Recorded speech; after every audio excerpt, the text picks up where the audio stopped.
How to manage who can edit group info on WhatsApp. Hello guys, in today's video I'm gonna show you how to manage who can edit group info on WhatsApp. First thing, go to WhatsApp and here just select any group you want like this one, and then click on your profile here on group profile, click on it, and here you will find group settings, click on it and then click edit group info, and as you see here you can manage who can edit group info and just manage anything you want and click OK.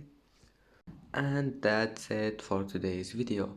If you like this video, don't forget like and subscribe, and thank you for watching this video until the end, and see you in the next video.